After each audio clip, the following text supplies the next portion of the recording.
बिस्मिल्लाहिर्रहमानिर्रहीम, अस्सलामुअलैकुम and a very good morning. Espresso में आपको खुश आमदीद कहेंगे। मैं हूँ अर्मिला हसन। मैं हूँ इमरान हसन। इस उम्मीद और दुआ के साथ कि आप खैरियत से, आपके दिन का आगाज हो चुका है। नहीं हुआ तो मेरी एकदम निकलने वाली आवाज से हो गया होगा। उठ जाइए, नए दिन का आगाज कीजिए।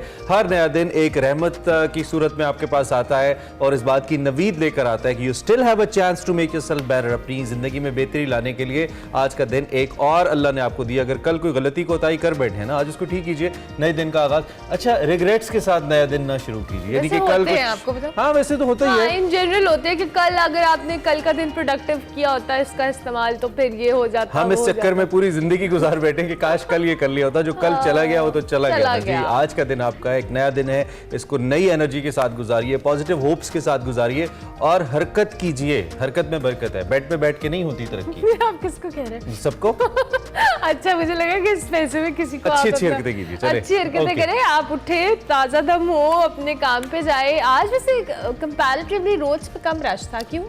रोड्स पे वैसे कम रश था, अच्छी बात है। मुझे नहीं पता, रीजन नहीं पता। शायद आज टीचर्स डे है तो बहुत सारे लोग अपने टीचर्स को खिराजे तहसीन पेश करें। भाई मैं बिल्कुल स्टार्ट में टीचर्स को खिराजे तहसीन पेश करना चाहता हूँ, चूँकि असातिज़ा वो शख्सियात हैं जिसकी वजह से हम आज यहाँ पे मौजूद हैं। अपने माँ बाप के बाद, माँ बाप जो दुनिया में लाने की हमारी वजह हैं और पहली हमारी दरसगाह है, लेकिन उसके बाद अगर हमें कहीं ना कहीं ज़िंदगी में कुछ ना कुछ करने का मौका मिला है, हम सबको, जितने भी लोग हैं, आप लोग हैं, तो उसमें किसी न किसी उस्ताद का रोल ज़रूर है। तो आज हम तमाम असातिज़ा को, जितने भी असातिज़ा हमें देख रहे हैं, उनको हमारी तरफ से सलाम है। मैं हमेशा करता हूँ और अल्लाह उनको सलामत रखे। जिसने हमें एक लफ्ज़ भी पढ़ाया कहीं पे ज़िंदगी में, कोई अच्छा मशवरा, कोई अच्छी नसीहत की, वो सभी हमारे उस्ताद हैं। आपके लिए हमारी ढेर दुआएं। मुझे बताएं, आपको कोई ऐसा टीचर जो आपको याद हो? सर यूनुस। अच्छा, हाँ, जिन्होंने मुझे अभी रिसेंटली आपने उनके बारे में कुछ स्पीच की प्रैक्टिसेस कराई। I can not forget about him. और फिर बहुत से लोग हैं वैसे, लेकिन मेनली जो एक नाम फौरन से माइंड में आता है। तो इस तरह से हर इंसान की जिंदगी में टीचर होता है। तमाम असातिज़ा को हमारा बहुत ज्यादा सलाम। चलें जी, आज इस पे हम और भी बात करेंगे। हम कोशिश करेंगे कि टीचर्स डे को हम मजीद डिस्कस करें। हमारे साथ हमारे कोई उस्ताद मोहतरम भी हमें ज्वाइन करें। इसके साथ साथ जी, आपको पता है क्रिकेट के हवाले से जो कह ना, इंतजार की घड़ियां खत्म हो गई हैं। एक ट्रॉफी है, 10 दावेदार हैं और दुनिया पे जो कह ले, पूरी दुनिया पे क्रिकेट का बुखार चढ़ चुका है। चंद घंटों के बाद क्रिकेट के आलमी कप का मेला सजने को तैयार है। सनसनीखेज मुकाबले होंगे, जोश होगा, जुनून से भरे मुकाबले आपको देखने के लिए मिलेंगे। और आज इवेंट के पहले मैच में दिफाई चैंपियन इंग्लैंड और रनर अप न्यूजीलैंड अहमदाबाद के नरेंद्र मोदी स्टेडियम में अपनी ताकत का मुजाहिरा करेंगे। So who's your favorite? New Zealand और इंग्लैंड? न्यूजीलैंड। Why? पता नहीं, Because of maybe their fitness। और न्यूजीलैंड की टीम बहुत पसंद होती है। Maybe I'll also go for New Zealand, लेकिन मैं टॉस के बाद फैसला करूंगा। But it's going to be ये बहुत आला मैच होने जा रहा है भाई। This is mother of all matches if you ask me। Pakistan Bharat का मैच कांटेदार हो सकता है, लेकिन वो थ्रिल जो है ना, वो मुझे इस मैच में नजर आ रही है। और एक मैच और आएगा, वो होगा ऑस्ट्रेलिया वर्सेस इंग्लैंड। वो भी हम देखेंगे, रिवायती हरीफ है वो भी। खैर जनाब, भारत पहली बार मेगा इवेंट के तमाम मैचों की मेजबानी करेगा। 10 टीमें, एज अर्मिला सेड, 10 शहरों में 48 मैचेस खेलेंगी। क्रिकेट का ये सबसे बड़ा मेला है और नॉकआउट बुनियादों पर होंगे। इसके अलावा हम आगे ये भी अगर बात करें इस दफा कैजुअल की, तो हर टीम ही तकरीबन एक दूसरे के मद्दे मुकाबिल आ जाएगी। कैजुअल इस तरह का बनाया गया है, कुछ ऐसा लगता है। और 19 नवंबर को जो फातेह टीम है वो शानदार ट्रॉफी लेकर घर जाएगी, यकीनन ठंडे ठंडे मौसम में। और सिर्फ ट्रॉफी हम नहीं देंगे उसको, 40 लाख अमेरिकन डॉलर्स भी देंगे, 4 मिलियन यूएस भी उसको मिलेंगे, जो कि पाकिस्तानी करेंसी में 1 अरब 12 करोड़ 80 लाख रुपए बनते हैं सिर्फ। और फाइनल की जो रनर्स अप टीम है, इसके हिस्से में 56 करोड़ 40 लाख रुपए आएंगे। जबकि पाकिस्तानी जो कप्तान बाबर आजम है, खुसूसी जहाज पर हैदराबाद से अहमदाबाद उनको लाया गया, जहां पे आपको मालूम है कल हमने आपको कुछ विजुअल्स भी दिखाए थे जहाज के हमले के साथ। उन्होंने तस्वीरें बनाई और जो भारतीय कप्तान रोहित शर्मा है, उनसे खुसूसी मुलाकात भी हुई किंग आजम की। बिल्कुल, कौमी टीम के जो कप्तान है हमारे बाबर आजम है, भारत की मेहमान नवाजी से खासे वो मुतासिर भी हैं, खुश भी हैं। उन्होंने कहा कि जो कैप्टन गैदरिंग में गुफ्तगू करते हुए बाबर आजम ने कहा, यहाँ कर ऐसा लगा कि हम अपने ही घर में हैं और भारत में बहुत अच्छा इस्तकबाल हुआ। हमें ऐसा नहीं लगा कि हम इंडिया के अंदर मौजूद हैं। साथ ये भी कहा कि अगर पाकिस्तानी फैंस भी भारत आ सकते तो और अच्छा होता। और आपको ये भी बताते चले, थैंक यू बाबर भाई ये कहने के लिए, कि पाकिस्तान अपना पहला मैच जो क्वालिफाइड टीम है नीदरलैंड्स के खिलाफ जुमे को हैदराबाद में खेलेगा। कल खुसूसी तैयारी के जरिए उनको ले जाया गया था अहमदाबाद, क्योंकि वहां पे सारे कैप्टन्स मौजूद थे। और अर्मिला मैं एक बात आपको बताऊं, क्योंकि वर्ल्ड कप है, सारे वर्ल्ड क्लास प्लेयर्स हैं, और सारे बेहतरीन प्लेयर्स हैं पूरी दुनिया के, लेकिन जो नजरें हैं ना, बाबर जो आजम। कैमरे हैं, वो बाबर आजम पे हैं। ये हर दफा एक प्लेयर ऑफ द टूर्नामेंट होता है जिसके बारे में सब बात कर रहे होते हैं, सब देख रहे होते हैं। इसमें हमें कोई डाउट नहीं, और मैं बिल्कुल एक न्यूट्रल ओपिनियन दे रहा हूं कि जो नजरें हैं वो बाबर आजम पे हैं कि भाई ये शाहकार क्या करते हैं इस दफा। हमारी बेस्ट विशेस है, अल्लाह करे वो बहुत अच्छे से निभाएं अपने रोल को, और बहुत अच्छा उनका जो ट्रैक रिकॉर्ड है वो मजीद बेहतर हो। बाबर आजम कहते हैं कि जी भारत में जो कंडीशंस हैं ये पाकिस्तान जैसी हैं, कोई एक्स्ट्रा प्रेशर नहीं है। रोहित शर्मा ने भी इस मौके पर इज़हार ख्याल किया, उन्होंने कहा कि हमारा हर खिलाड़ी जानता है कि वर्ल्ड कप की अहमियत क्या है। जबकि केन विलियमसन उन्होंने कहा कि जो गुज़िश्ता वर्ल्ड कप है ये माजी की बात है, जो फाइनल में ऑब्वियसली वो हार गए थे, अब नज़रें इस इवेंट के ऊपर हैं। पाकिस्तानी कप्तान बाबर आजम को एज वी टोल्ड खुसूसी फ्लाइट के जरिए वो पहुंचे थे, पिक्चर्स बनवाई, रोहित शर्मा से उनकी मुलाकात हुई, एंड इट वाज एक्चुअली कहना चाहिए बहुत ज़बरदस्त किस्म का इवेंट जिसमें सारे फ्लैग्स हमें इन जर्सीज की सूरत में नजर आए जो कि कैप्टन्स ने पहनी हुई थी, एंड विद दैट वो भारी भरकम ट्रॉफी जो स्पेस से होके आई है वो भी थी। यहाँ पे जो बटलर भी थे, पैट कमिंस भी थे, और वो कह रहे थे कि जी हम छठी बार वर्ल्ड कप जीतने की कोशिश करेंगे। तो सिचुएशन एक इंटरेस्टिंग चीज जो इस पूरी न्यूज कॉन्फ्रेंस में थी कि सारे कैप्टन सारों से सवाल हो रहे हैं और एक कैप्टन थे जो सो रहे थे। एक कैप्टन सो रहे थे जी, हाँ, उनकी सोने की वीडियो। साउथ अफ्रीकन कैप्टन जो थे उनकी कोई मतलब वो शायद बोर हो गए थे बातें, या उनको समझ नहीं आ रही थी क्या मसला था कि वो कॉन्फ्रेंस के अंदर सोते हुए उनकी वीडियो आई और सब बहुत हैरान हो। लेकिन चूंकि ये प्रेस कॉन्फ्रेंस थी तो हम खैर है उनको माफ कर देते हैं, लेकिन इंतजाम ही लग गया कप्तान साहब, मतलब थोड़ा जाके इंतजाम स्लिप पे अक्सर सो जाते होते। खैर जी, getting back to our discussion, हम डिस्कशन स्टार्ट कर सकते हैं। हाँ जी, बिल्कुल डिस्कशन स्टार्ट कर सकते हैं। अब्बास रजा हमारे साथ मौजूद है, उनसे हम बात कर लेते हैं। थैंक यू वेरी मच, बहुत शुक्रिया आपने हमें ज्वाइन किया। अभी हम इस ट्रॉफी को डिस्कस कर रहे थे, कल बड़े अच्छे विजुअल्स हमने देखे जिस तरह इमरान सेट के सबकी नजरें जो हैं बाबर आजम के ऊपर हैं, और ऑब्वियसली प्रेशर भी होता है कहीं ना कहीं जब पूरी दुनिया आपसे एक्सपेक्ट कर रही हो, और आपकी अपनी कौम तो कर रही हो लेकिन दीगर जगहों से भी आप पे प्रेशर हो। क्या कहेंगे इस मेगा इवेंट को लेके? अभी तक के जितने इवेंट्स हुए हैं ना, उनमें से बाबर आजम जो है वो सबसे बड़े स्टार नज़र आए हैं, सबसे ज़्यादा तवज्जो उनको मिली है, इसमें कोई शक नहीं है। बिल्कुल सही बात आप कर रहे थे। कल जो कैप्टन्स डे था तो उस पर भी सबसे ज़्यादा तवज्जो का मरकज़ जो है वो बाबर आजम थे, और सबसे ज़्यादा सवाल भी बाबर आजम से, और उसके बाद फिर रोहित शर्मा से सवालात हुए। और ये दोनों कैप्टन जो हैं ये उस तकरीब में आए भी ये इकट्ठे। और टेम्बा बाउमा जिनकी आप बात कर रहे हैं, साउथ अफ्रीकन कैप्टन जो हैं, उन्होंने बाद में वजाहत की है कि मैं सो नहीं रहा था, वो कैमरे का कोई एंगल इस तरह का लग रहा था। हाँ, तो वो कैमरे का कोई एंगल इस तरह का था, मैं सो नहीं रहा था। उन्होंने बाद में सोशल मीडिया पे अपना जो है मैसेज जारी किया। तो बहरहाल ये कि जो स्टार्स नज़र आ रहे हैं उनमें से सुपर स्टार्स जो हैं वो बाबर आजम ही नजर आ रहे हैं। अल्लाह करे कि उनको नजर ना लगे और वो परफॉर्म करें और पाकिस्तान के लिए। चलिए स्टार्ट हम वर्ल्ड कप के फर्स्ट डे से कर लेते हैं। ओपनिंग सेरेमनी के हवाले से भी कुछ चहमगोइयां जारी हैं। भारत ऐसा लगता है या तो ये मीडिया अटेंशन की कोशिश है, क्योंकि जारी बात है भारत को ये तो नहीं कह सकते कि बिल्कुल उनकी कोई नेग्लिजेंस है। वो बड़े एक्सपर्ट हैं, एक अरसे से क्रिकेट खेलते हैं, फिर उनका जो ये मीडिया साइड है बड़ी तगड़ी है, फिर पैसा भी उनके पास बहुत है। उसके बावजूद जब भी कोई बड़ा इवेंट सर पे आ जाता है तो चहमगोइयां उसके वेन्यू को लेकर, तैयारियों को लेकर शुरू हो जाती हैं। सबसे पहले तो ओपनिंग सेरेमनी के हवाले से आप इज़हार ख्याल करें। आप होती देख रहे हैं भारतीय बोर्ड ने जो है ना इश्यूज खुद ही पैदा किए हैं इस हवाले से।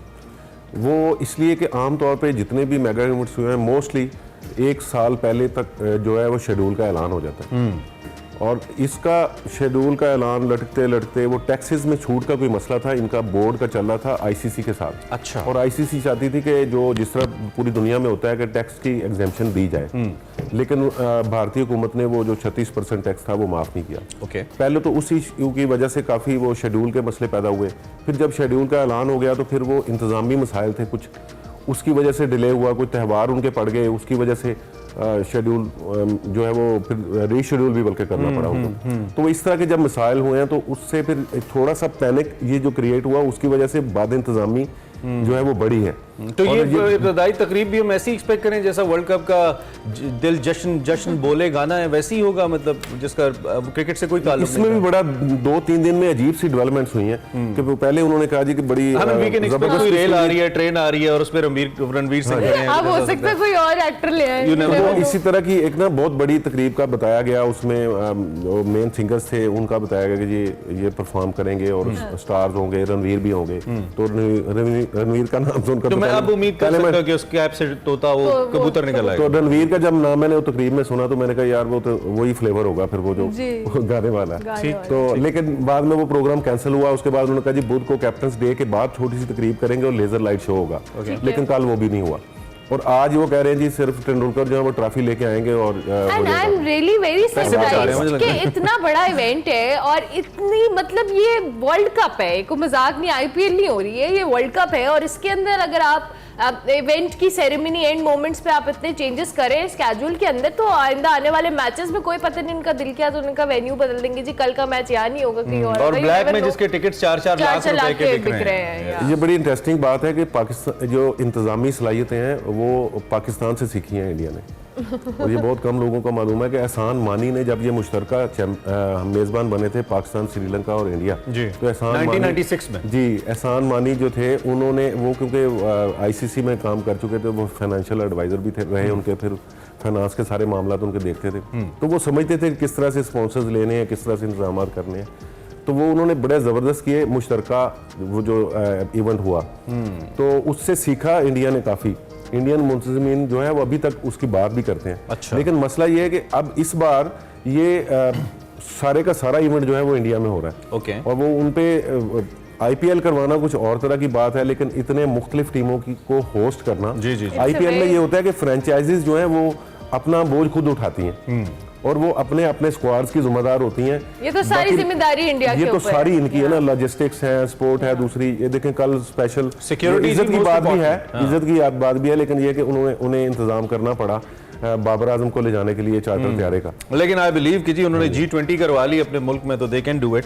वी मस्ट से अजय बस क्रिकेटिंग इवेंट है, हम तो इसको ऐसे ही देखेंगे। इंडिया पोलिटिसाइज करता है, हम तो नहीं करते, हम तो क्रिकेट को क्रिकेट ही रहने देना चाहते हैं। आज के मैच पे आ जाएं जी अब्बास भाई, कैसे देख रहे हैं जी? बड़ा इंपॉर्टेंट मैच है और मैं तो इन दोनों टीम्स को चैंपियन टीम्स कहता हूँ, बिकॉज पिछले साल सुपर ओवर की आखिरी गेंद पे फैसला हुआ था और मेरे ख्याल में तब भी न्यूजीलैंड ही विनर था, बिकॉज हम न्यूजीलैंड को सपोर्ट कर रहे थे। लेकिन बहरहाल जो क्रिकेटिंग रूल्स है उसके मुताबिक इंग्लैंड विनर था। वैसा ही मैच हम एक्सपेक्ट करें, पहला मैच भी है, किक स्टार्ट हो रहा है, आप कैसे देख रहे हैं? अब बिल्कुल इनको भी अब रवायती हरीफ समझा जा रहा है वर्ल्ड कप 2019 के बाद से, क्योंकि जो जिस तरह से मैच फाइनल का फैसला हुआ, बाउंड्रीज पे फैसला करना, ये कोई किसी को भी पसंद नहीं आया। कल रोहित शर्मा से सवाल भी पूछ लिया किसी ने कि आप होते तो क्या इसके बेहतर नहीं था मुश्तरका चैंपियन करार देते? बिल्कुल। तो उन्होंने पंजाबी में बोला कि नहीं यार तो वो नहीं यार पे उनके कहके लगे। तो फिर जोस बटलर ने पूछा बाबर आजम से कि क्या कहा है जिस पे ये सारे हंसे हैं? तो फिर बाबर आजम ने जो है वो तर्जमा करके उनको बताया, वजाहत करके। ये भी बड़ी बात है, बाबर आजम ने तर्जमा करके जो बटलर को बताया। जो बटलर को, दिस इज अ डेवलपमेंट। तो ये बड़ी वो इंटरेस्टिंग सी बात है। बहरहाल ये कि अब ये राइवलरी तो इनकी डेवलप हो चुकी है और अब ये कि बड़ी टीमें भी हैं। थोड़ा सा प्रॉब्लम है इसको न्यूजीलैंड को, क्योंकि केन विलियमसन जो है वो अभी 6 माह की इंजरी के बाद वापस आए हैं। तो वार्म अप मैच में तो वो खेले हैं, लेकिन उन्होंने ग्रेज किया है इस मैच में खेलने से। और टीम सऊदी जो है वो भी नहीं खेल रहे। तो 2 ये अहम प्लेयर्स उनके पास नहीं है। उधर से बेन स्टोक्स जो है उनकी फिटनेस मशकूक है।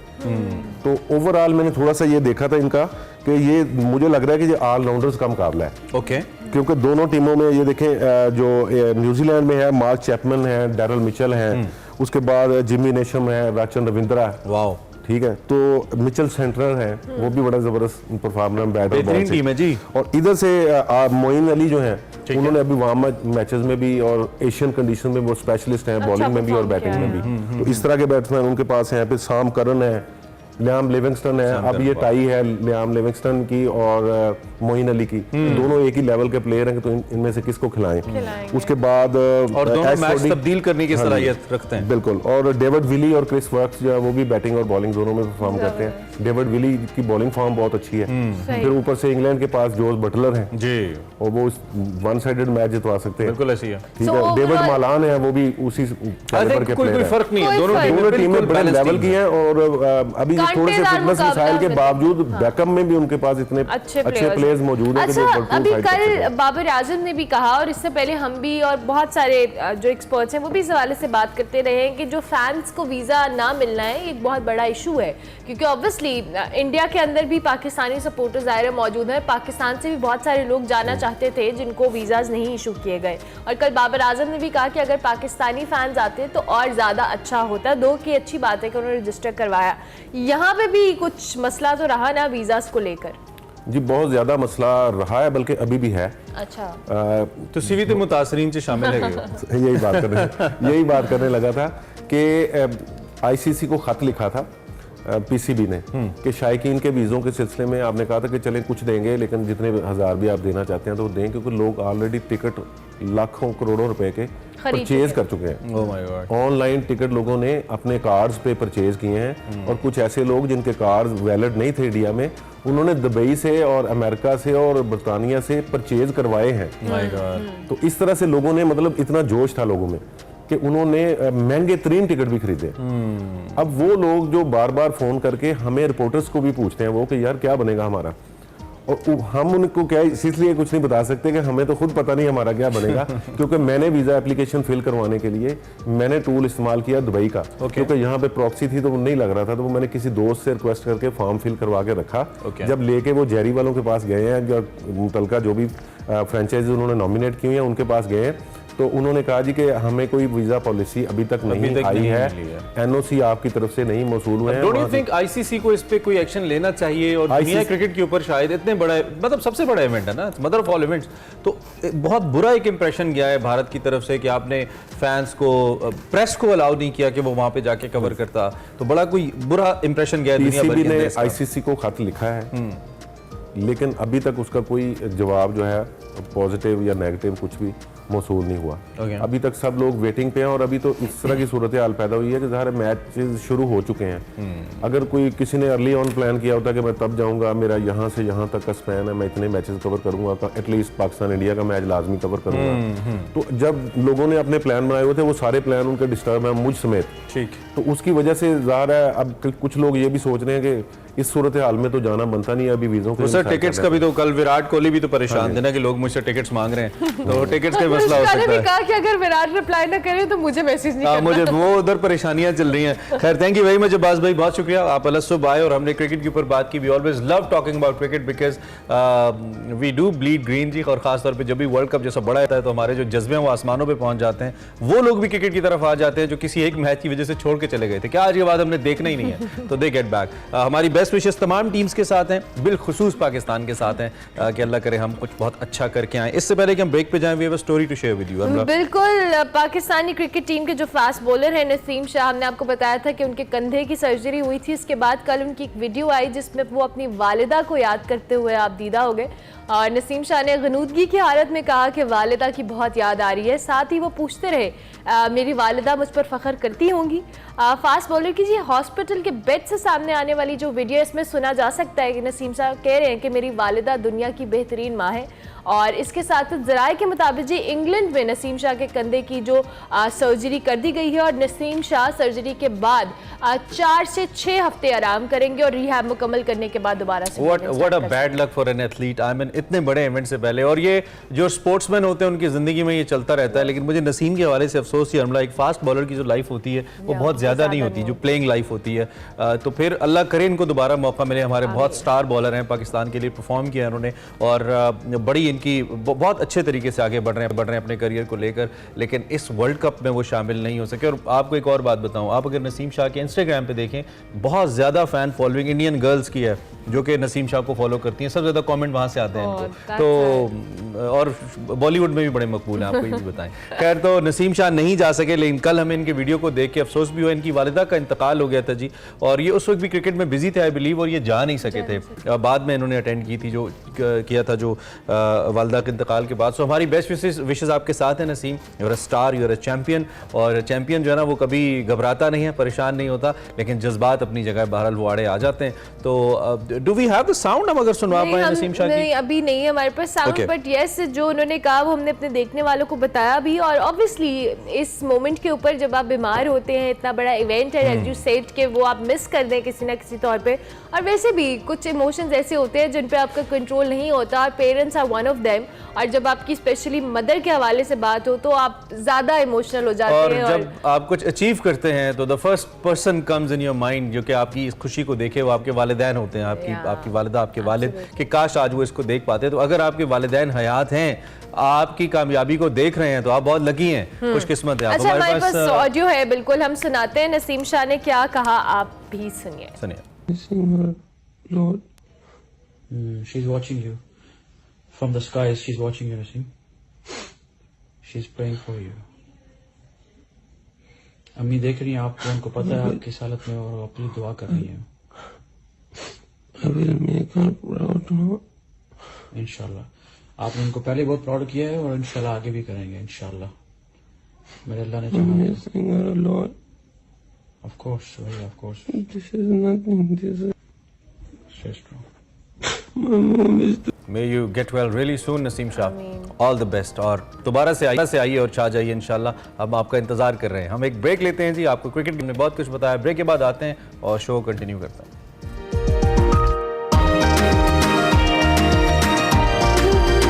Welcome back to Expresso program में अब बात करते हैं निगरान हुकूमत के क्रैक डाउन की, जिसके बाद डॉलर की जो ऊंची उड़ान है वो कुछ हद तक खत्म हो गई है। ऐसा लगता है कि ग्राउंड की जाने वापस आ रहा है। डॉलर अपनी उड़ान भूल गया है, रुपया अपनी कदर बेहतर बना रहा है। इस वक्त डॉलर के इंटर बैंक रेट की अगर बात करें 286 रुपए से भी नीचे आ चुका है इंटर बैंक रेट, जबकि ओपन मार्केट रेट घटकर 286 रुपीज़ की सतह पर इस वक्त मौजूद है। पाकिस्तान IMF की शराइत पर तेज़ी से अमल कर रहा है, जिसके मुताबिक जो इंटर बैंक और ओपन मार्केट के दरमियान फ़र्क है ये कम हो रहा है। और खदशा ये जाहिर किया जा रहा है कि पाकिस्तान IMF की बुनियादी शर्त में एक प्राइमरी बजट सरप्लस की शर्त पूरी करने से शायद कासिर रहेगा।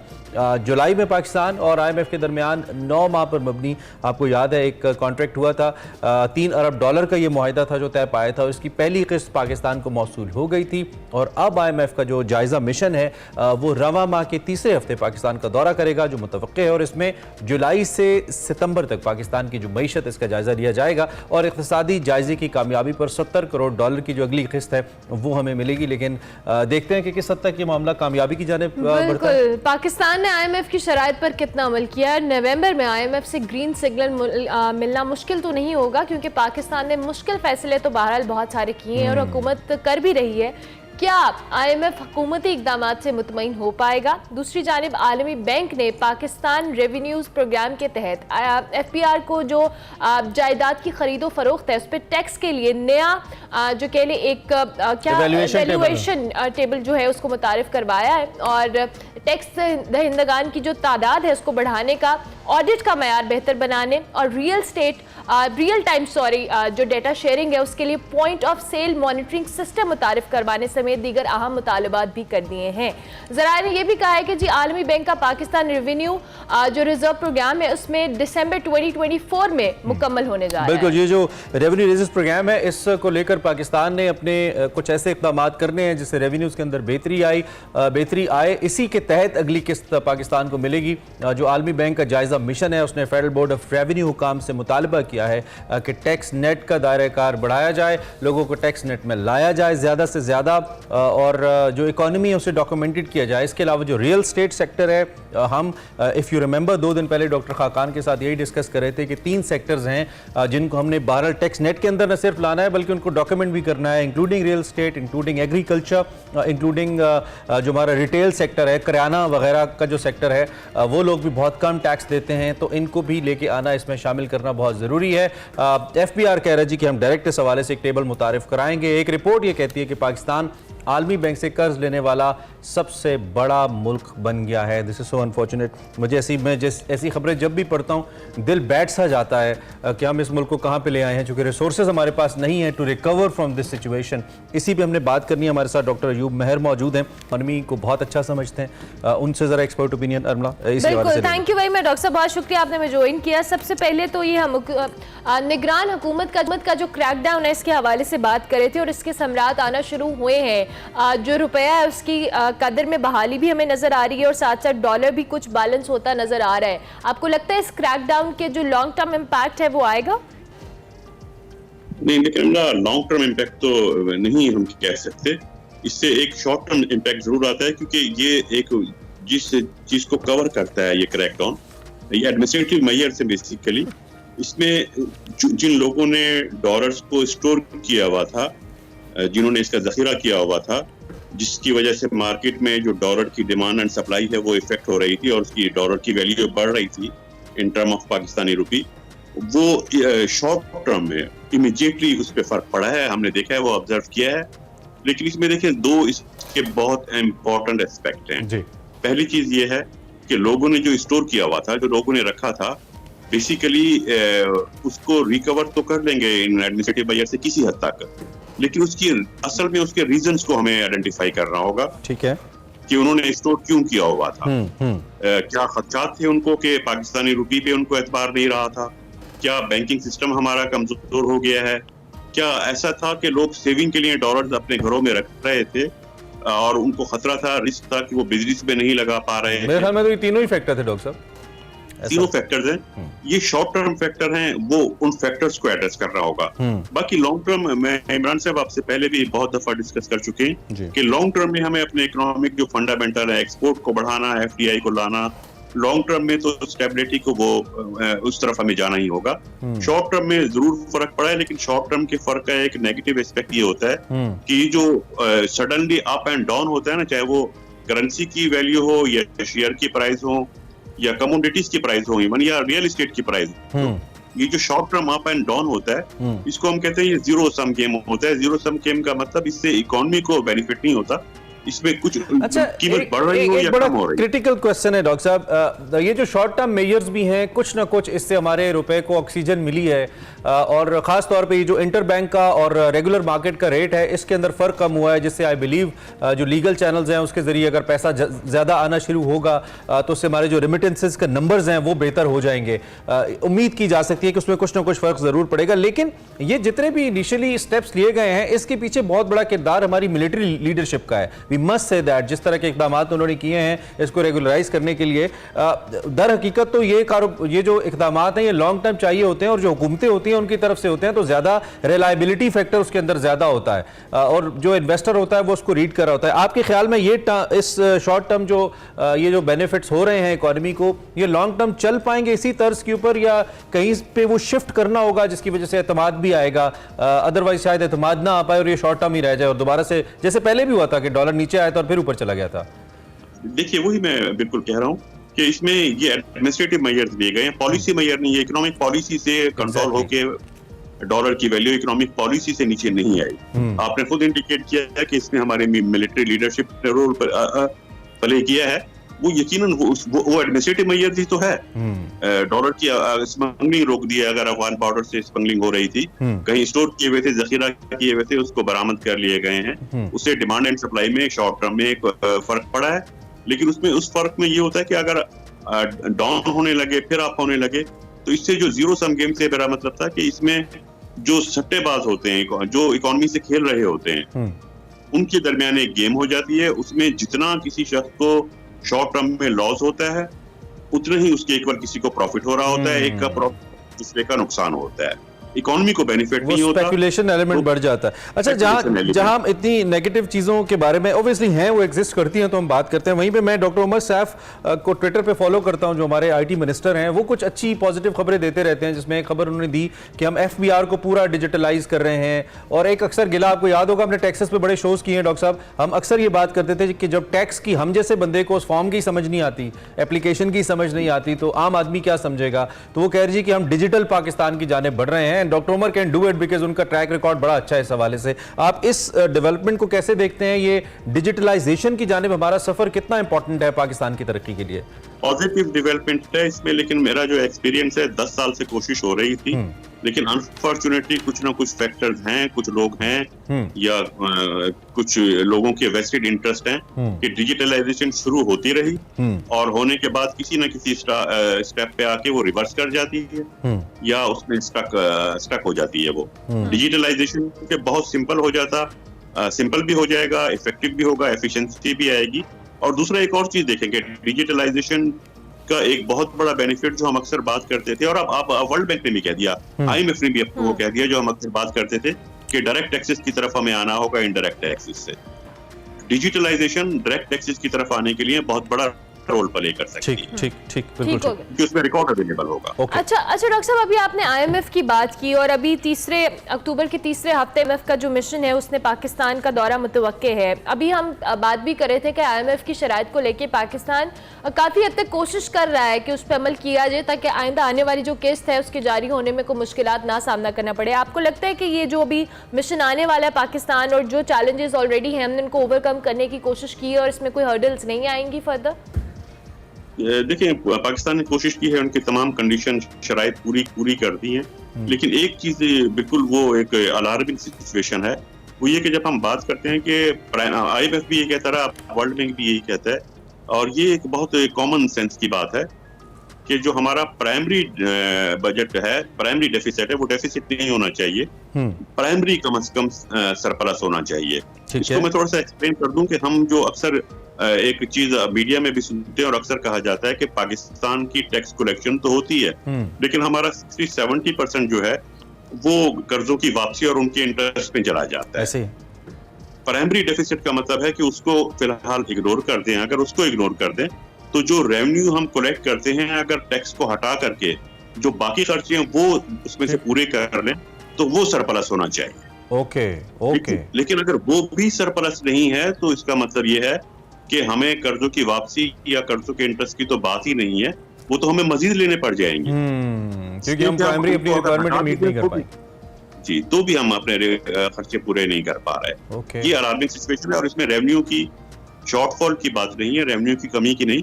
मेरा ख्याल है गवर्नमेंट के एक्सपेंडिचर इतने ज्यादा हैं तो वो एक्सपेंडिचर रीजनेबल नहीं है। और मैं तो बिल्कुल ये मुझे कहने में कोई शक ही नहीं है एक तालिब इल्म इकॉनमी होने की हैसियत से कि हम मुसलसल पिछले 6-8 साल से डॉक्टर साहब यही बातें कर रहे हैं। इसमें कुछ डिफरेंट नहीं है क्योंकि इकॉनमी उन्हीं 3-4 चीज़ों के आसपास घूमती है, लेकिन हम वो मेजर्स ले ही नहीं पा रहे कि हम इसकी डायरेक्शन ठीक करें। आपका बहुत शुक्रिया, आपने हमें वक्त दिया। डॉक्टर साहब का मेनली ये कहना था जी पॉलिसी पर तब्दीलियाँ लानी है जिसका इम्पैक्ट लॉन्ग टर्म होगा। शॉर्ट टर्म भी ठीक है, अच्छा है, लेकिन लॉन्ग टर्म पॉलिसी लेवल के ऊपर तब्दीलियाँ लानी जरूरी है। Let's see what Pakistan do, हम इस पे आपको आगाह करते रहेंगे। ब्रेक लेते हैं, ब्रेक के बाद वापस आते हैं।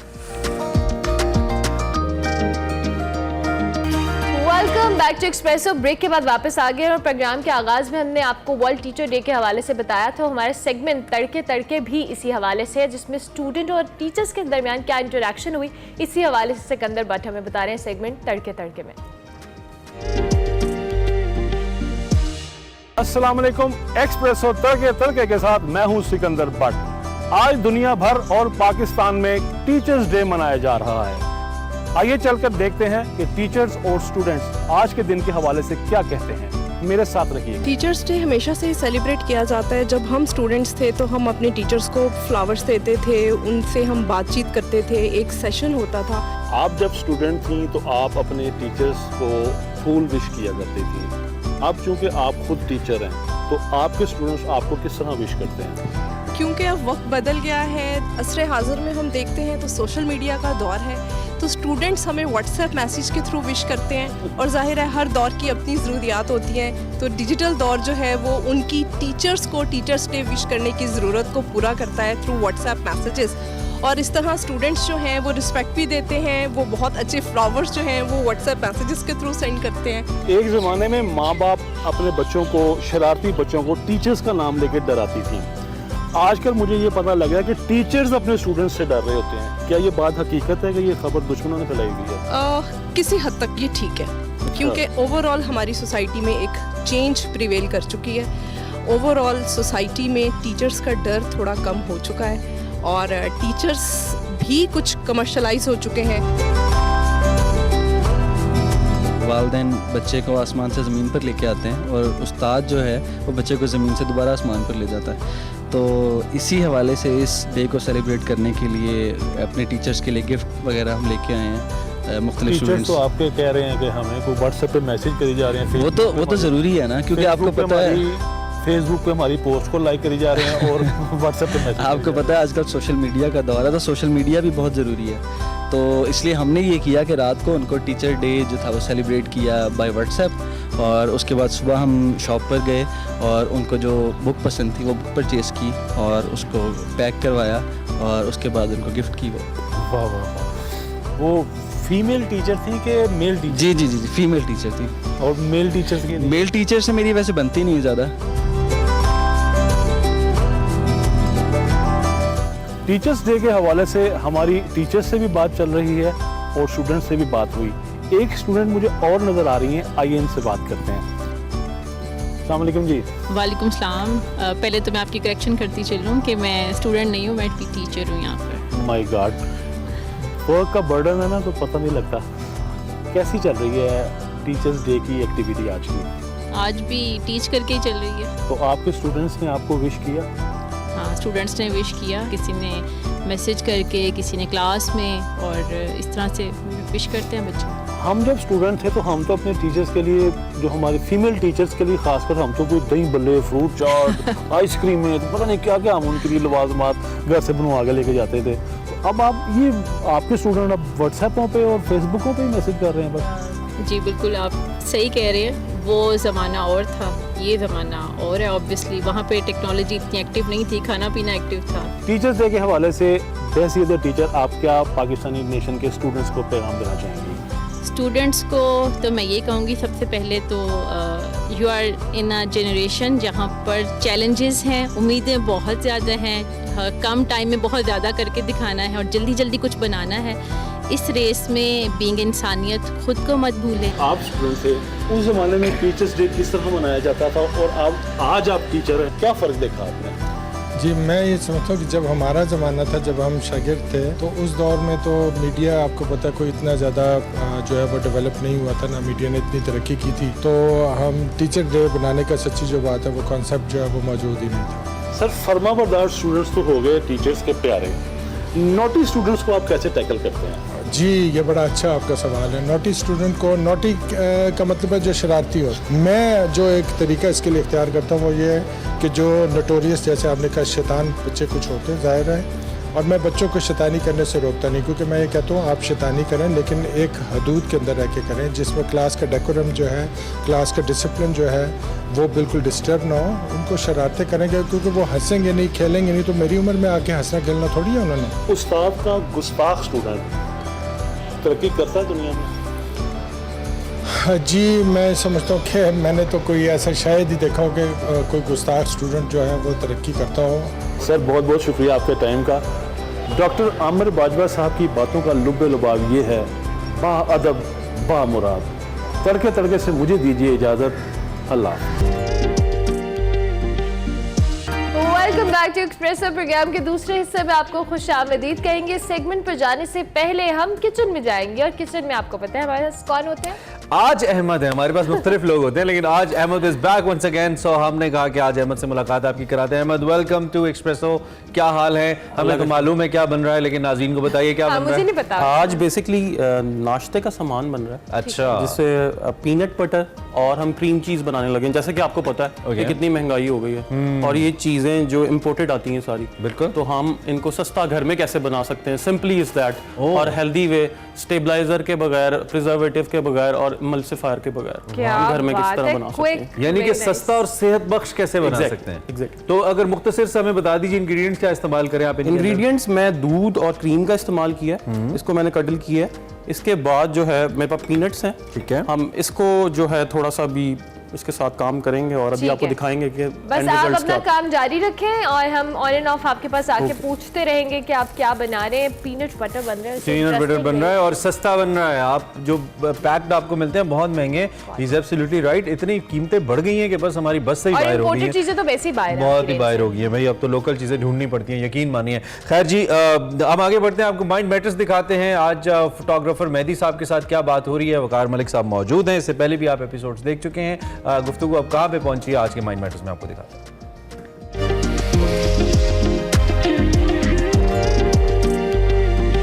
अस्सलाम वालेकुम नाज़रीन, मैं हूं वकार अहमद और आप देख रहे हैं माइंड मैटर्स।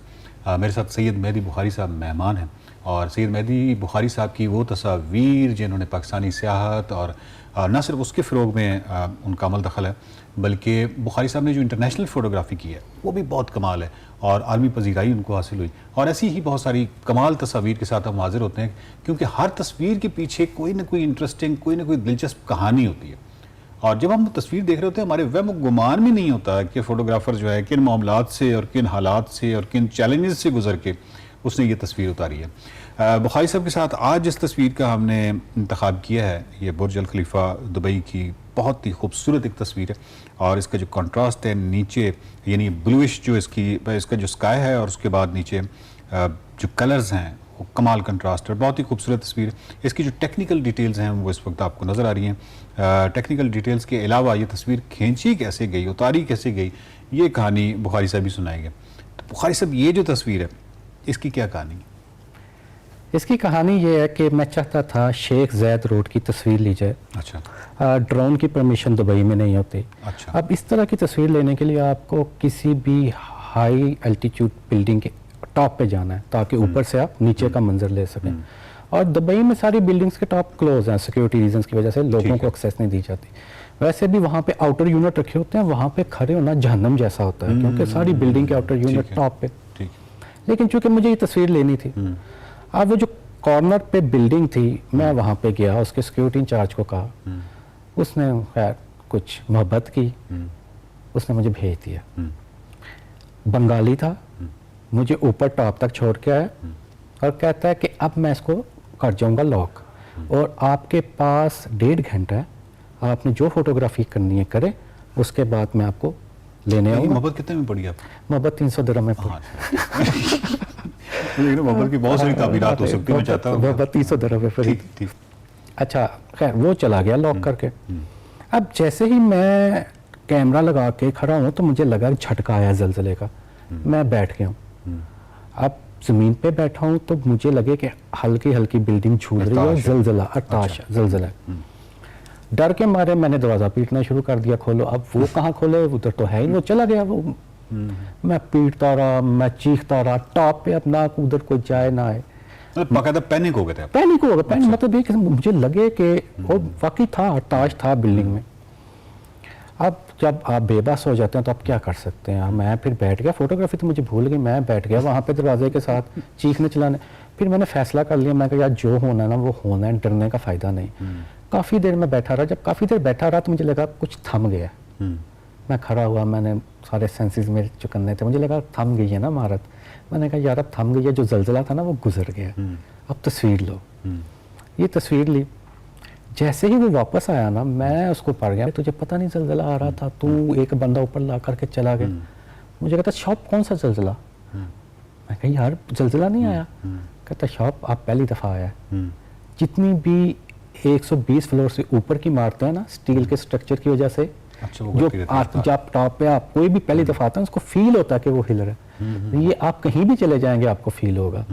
अच्छा, मैंने कहा अच्छा, मैं आर्किटेक्ट इंजीनियर था मेरा दोस्त, मैंने उससे पूछा, मैं कहा यार ऐसा होता? कहता होता है। इसी वजह से दुबई में जितने भी 150 फ्लोर से ऊपर के फ्लोर है ना, उनके किराए भी कम हैं, रेंट भी कम है, क्योंकि स्टील का स्ट्रक्चर है, इतना बड़ा स्ट्रक्चर है। तो ये एक नेचुरल है, ये होना था जो आपने फील किया। और उसके बाद चूँकि आपके सेंसेस आदी हो गए थे, फिर आपको महसूस भी इतना नहीं हुआ, आप उस एनवायरनमेंट में ढल गए और फिर आपको नहीं लगा कि ज़लज़ला। लेकिन वो जो भी पहली दफ़ा आएगा उसको ये फील होगा।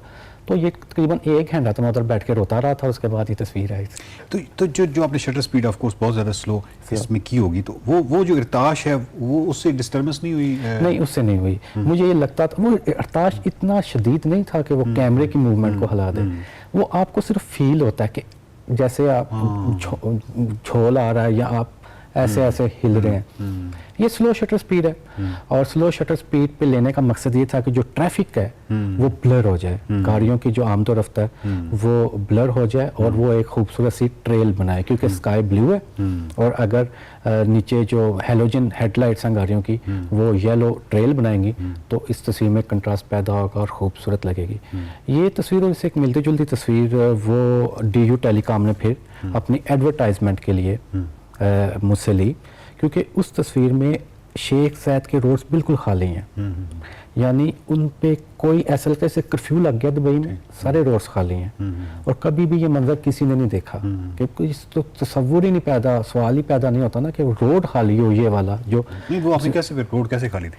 वो रोड ऐसे खाली थी कि वो बहुत लॉन्ग एक्सपोजर था इससे थोड़ी देर पहले का, जब लाइट थोड़ी सी थी, ये तो सनसेट के टाइम का। तो जब बहुत ज़्यादा लॉन्ग एक्सपोजर हो ना, जो भी चीज़ मूवमेंट में है ना, वहाँ पे उस रोड पे इशारा तो है नहीं कि कोई गाड़ी रुक जाए, जो भी चीज़ मूवमेंट में है ना तेज़ी से वो ब्लर होके वॉश हो जाएगी तस्वीर से। तो वो जब तस्वीर फाइनल आती है तो ऐसा लगता है जैसे खाली है, इसमें कुछ भी नहीं। और वो DU टेलीकॉम ने फिर इसीलिए देखी, इसीलिए अपने उसने मुझसे ख़रीदी या ली कि उनको भी ये बड़ा यूनिक लगा कि ये शेख ज़ैद रोड कभी ट्रैफिक से खाली किसी ने देखा नहीं है, इस तस्वीर में है। कमाल कमाल है बुखारी साहब। लेकिन इस तस्वीर के पीछे एक फ़ोटोग्राफ़र है, यानी ये जो खूबसूरत तस्वीर है और मैंने बारहा देखी है, लेकिन नाज़रीन मेरे बिल्कुल वहम गुमान भी नहीं था कि इसके जो पसी पर्दा कहानी है उसमें एक फ़ोटोग्राफ़र है जो कि इंतहाई पैनिक है, जिसको एक चौकीदार जो है वो छोड़ गया है और उसने लॉक कर दिया दरवाज़ा, वो दरवाज़ा पीट रहा है और खौफज़दा है। और उसके बाद मतलब वो किसी हद तक समझौता कर लेता है कि अच्छा यार जो इरताश है, फिर इरताश है तो भी मैं एक तस्वीर खींच लेता हूँ। और ये जो मुकम्मल तौर पे ये जो कहानी है इससे तो कम से कम मैं आगाह नहीं था, और यही इस सेगमेंट का मकसद भी है कि ये जो आला तस्वीर होती हैं, जो खूबसूरत तस्वीर होती हैं, इनके पीछे कोई ना कोई कहानी ज़रूर होती है और वो बड़ी बड़ी दिलचस्प कहानी होती है। और यही दिलचस्प कहानियाँ जो है ये आपको सुनाने के लिए हमने ये जो वाला सेगमेंट है ये शुरू किया है। और सैयद मेहदी बुखारी साहब जो हैं उनके साथ गुफ्तगू का सिलसिला जारी रहेगा। अगले किसी सेगमेंट में उनकी किसी और अनोखी और ख़ूबसूरत तस्वीर के साथ हाजिर होंगे और उनसे पूछेंगे कि उसके पसे पर्दा क्या कहानी है। देखते रहिए mind matters. Welcome back to Expresso. Break के बाद अब बात करेंगे कि निगरान हुकूमत ने नेशनल एक्शन प्लान की एपिक्स कमेटी के इजलास के बाद मुल्क में गैर कानूनी तौर पर मुकीम गैर मुल्कियों को निकालने के लिए 1 नवंबर की डेडलाइन दे रखी है, जिसमें 26 रोज बाकी हैं। और अगर गैर कानूनी मुकीम गैर मुल्की जो पाकिस्तान को नहीं छोड़ेंगे तो उनको डीपोर्ट और जायदाद जब्त करने का फैसला भी किया गया है। ज़राए के मुताबिक जी पाकिस्तान में गुज़िश्ता कुछ अरसे से होने वाली जो दहशतगर्दी है, इसमें अफगान दहशतगर्दों के मुलव्वस होने की भी तस्दीक हो चुकी है। गुज़िश्ता चंद महीनों से पाकिस्तान में आपको पता है कि दहशतगर्दी की लहर में तेजी आई है और पाकिस्तान में कलअदम TTP जैसे दहशतगर्द नेटवर्क का अफगान दहशतगर्दों की पुष्पनाई भी उनको हासिल है। आदाद शुमार के मुताबिक जी पिछले चंद माह में पाकिस्तान में होने वाले 24 खुदकुश हमलों में 14 अफगान हमलावर निकले हैं और इसी हवाले से भी खासे अहम फैसले किए गए। बिल्कुल जी, इस अमर की जरूरत है कि अफगानिस्तान से आने वाली जो दहशतगर्दी है या दहशतगर्द हैं या दहशतगर्दाना सोच है, इससे आईनी हाथों से निपटा जाए। पाक फौज और कानून नाफिज करने वाले इदारे अफगान दहशतगर्दों के खिलाफ मौसर हिकमत अमली पर अमल दरामद शुरू कर चुके हैं। इस पर जो अफगान हुकूमत के तर्जुमान ज़बीउल्लाह मुजाहिद, उन्होंने अफगान महाजरीन की वतन वापसी की पॉलिसी पर एतराज़ किया है। उनका ये कहना है कि पाकिस्तान में अफगान महाजरीन के साथ जारी सलूक नाकाबिल कबूल है। पाकिस्तान को इस हवाले से अपना लाएअमल बदलना चाहिए, उस पर नज़रसानी करनी चाहिए। पाकिस्तान के सिक्योरिटी मसाइल में अफगान महाजरीन का कोई हाथ नहीं है, ये ज़बीउल्लाह मुजाहिद साहब का कहना है। जब तक अफगान महाजरीन अपनी मर्जी और इत्मीनान से पाकिस्तान से निकलते हैं, पाकिस्तान को बर्दाश्त से काम लेना चाहिए। Don't we have our own decision making powers, own rules मुल्क के कि ज़बीउल्लाह मुजाहिद साहब हमें ये तफवीज़ करे। और क्या पाकिस्तान सिंस 80s नहीं लेके चल रहा है इस मामले को? खैर ये बड़ा डिटेल्ड मसला है, बड़ा गंभीर भी है समहाव। ताहिर खान साहब अफगान उमूर के माहिर हैं, सरहदी उमूर को समझते हैं, सीनियर तज्जियाकार हैं, उनसे ज़रा राय लेते हैं कि वो इस फैसले में किस की बात को ज़्यादा मौसर समझते हैं। ताहिर साहब बहुत शुक्रिया, सुबह खैर, थैंक यू वेरी मच, आपने बिजी स्केड्यूल में से टाइम दिया। जामें। ये बड़ा नाजुक मसला है, बड़ा अहम मसला है और पाकिस्तान शायद बहुत अरसे के बाद पहली दफ़ा बड़ा सीरियसली इस चीज़ को देख रहा है कि अब हमने इसके ऊपर स्टेप्स लेने हैं। बात तो ऑफ एंड ऑन पहले भी होती रही है सारे मसले पे। एक तो ये कि किस हद तक डूएबल है पाकिस्तान के लिए, लेकिन उससे भी पहले अगर मैं चाहूँगा कॉमेंट कर दें आप ज़बीउल्लाह मुजाहिद की स्टेटमेंट पे जो इसको नाकाबिल कबूल करार दे रहे हैं। आप कैसे देख रहे हैं इसको?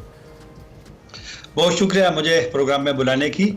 मेरी नज़र में तालिबान हुकूमत ने तो एक रद्दअमल देना था, क्योंकि आपने ख़ुद जो दो अल्फाज इस्तेमाल किए हैं सवाल में कि एक नाजुक मसला है और अहम मसला है, तो पाकिस्तान के लिए भी अहम है, क्योंकि कोई भी किसी भी मुल्क में गैर कानूनी शहरियों का दूसरे मुल्क का ये तो कानून है। अफ़गानिस्तान में भी नहीं छोड़ते। अफ़गानिस्तान में जब हम सहाफ़ी जाते हैं तो एक मरतबा एयरपोर्ट पे पूरा डेटा हमारा लिया जाता है, हमें कार्ड दिया जाता है जिस कार्ड के बगैर हम काबुल शहर में नहीं फिर सकते। फिर फॉरेन ऑफिस जाना पड़ता है हमें, हर सहाफ़ी को वहाँ से इजाज़तनामा।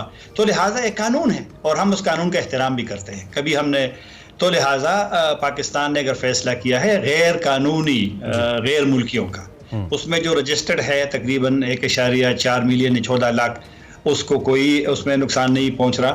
और कल मैं खुद अफगान कमिश्नर से मिला था यहाँ अब्बास खान से, उसने भी कहा था कि जो रजिस्टर्ड अफगान हैं उनको एक कार्ड भी मिला है। तो बहरहाल गैर कानूनी तो पाकिस्तान के खदशात अगर ना भी हों तो एक फैसला है, लेकिन जो आपने दो अल्फाज इस्तेमाल किए तो क्योंकि एक नाजुक मसला है, क्योंकि अफगान मुहाजिरीन का एक इंसानी पहलू तो भी है कि अगर वहाँ पर एक सूरत हाल शायद उस तरह जंग तो ख़त्म हुई है, उसमें कोई शक नहीं है, लेकिन एक सारी सूरत हाल मेरे ख्याल में अब आहिस्ता आहिस्ता अपनी नॉर्मल हालत की तरफ तो आ रही है, लेकिन मुश्किलात है। अभी हमने देखना है कि ये लोग जब वहाँ जाएंगे, क्योंकि उन्होंने एक कमेटी भी बनाई अफगान हुकूमत ने। मैं सुबह पढ़ रहा था उनका जो उनके अमीर ने एक हिदायत जारी की है, तो एक कमेटी बनी है। उन्होंने जलालाबाद का दौरा भी किया है कि वहाँ पर आरजी कैंप बनाएंगे। तो मेरे ख्याल में हक़ाइक़ को समझना पड़ेगा। अफगान हुकूमत का आपने मुझसे पूछा ज़बीउल्लाह मुजाहिद का, तो रद्द-ए-अमल उसने देना था, लेकिन हक़ाइक़ की बुनियाद पे बात की जाए तो बेहतर है। किसी के जज्बात से खेलने का या एक उमूमी जो वहाँ एक रुझान है अफगानिस्तान में उससे फ़ायदा लेने का या सियासी अहदाफ हासिल करने का मेरा नहीं ख्याल कि ये तो इसका मतलब है कि एक आईनी और कानूनी लिहाज से पाकिस्तान का जो मौक़िफ़ है, ताहिर खान साहब आप कह रहे हैं कि बिल्कुल दुरुस्त है और ओबियसली इसके कानून का एहतराम किया जाना चाहिए। और मेरे ख्याल में अब तो दूसरी नस्ल शुरू हो चुकी है, वो जो 80s के अंदर सोवियत वॉर के अंदर पाकिस्तान के अंदर मुहाजिरीन आए थे और बहुत सारे लोग ऐसे हमें पता है कि वो गैर कानूनी तौर पर रहते हैं, नकली डॉक्यूमेंट्स बना के रहते हैं और वो तो प्रॉपर्टीज़ भी खरीद रहे हैं। खैर इसके ऊपर क्रैकडाउन इंपॉर्टेंट है, लेकिन दूसरी जानिब क्या ये डूएबल है, ये बड़ा इंपॉर्टेंट सवाल है, बिकॉज आप डायनामिक्स को समझते हैं अफगानिस्तान के भी पाकिस्तान को भी। ये किस हद तक किया जा सकता है पाकिस्तान के हालात को देखते हुए कि पाकिस्तान न सिर्फ इसको अनाउंस करे बल्कि ऑन प्रैक्टिकल ग्राउंड्स इस एक महीने के बाद ये क्रैकडाउन कर पाए, इसके हवाले से, क्योंकि फिर बैनुल-अक़वामी ममालिक भी इन्वॉल्व हो जाते हैं ना रोकने के लिए कि नहीं इंसानी हमदर्दी, United Nations and all that. इस पे आप इसको कैसे देखते हैं आप? इस फैसले से पहले आपको याद होगा कि निगरान वज़ीर आज़म ने भी और कई वज़रा ने भी यही बात की थी, और कुछ जो गैर कानूनी गैर मुल्की है पाकिस्तान में जिनके पास असनाद नहीं है, डॉक्यूमेंट्स नहीं है, उनकी गिरफ्तारियां भी हुई थी, कुछ लोग खुद भी चले गए हैं। ये एक सवाल आपका अहम इसलिए है कि किस तरीके से नाफिज करना है।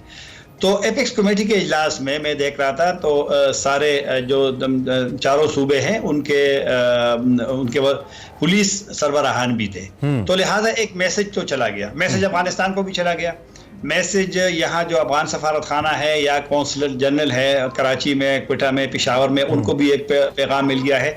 तो जिस तरह मैंने कहा कि अफगानिस्तान खुद भी उसके लिए इंतजाम उन्होंने शुरू कर दिए, क्योंकि इस दफ़ा मेरा ख्याल है कि ये फैसला मेरे ख्याल में संजीदा है और मुश्किल तो है। अगर जिस तरह की 11 लाख गैर कानूनी का कहा जा रहा है और 1.1 मिलियन जो है, तो आसान तो नहीं होगा, मुश्किल है कि कहाँ पे है, लेकिन डेटा इन्होंने जमा किया है पाकिस्तानी इदारों ने, जो मुतल्लिका इदारे हैं। तो मेरे और कुछ लोग खुद ब खुद चले जाएंगे। हमने सुना है कि कुछ लोग पहले से उन्होंने जाना शुरू कर दिया। एक सिर्फ मेरी एक तजवीज़ होगी, एक मशवरा समझ लीजिए, साफ़ी तो मशवरे हुकूमत को नहीं दे सकता, इदारों को नहीं दे सकता, लेकिन जो जायदाद वाली बात है या 28 दिन वाली जो बात है उनको निकलने की, इसमें थोड़ा सा ज़रा एक नरमी, जिस तरह हमारे यहाँ FBR कहते हैं कि जी 30 तारीख तक जमा कर दो अपने गोशवारे, फिर उसमें तोसी करती है। तो मेरे ख्याल में ये देखना पड़ेगा कि 28 दिनों में, जो कि अब 27 या 26 रह गए, इनमें 11 लाख गैर कानूनी लोग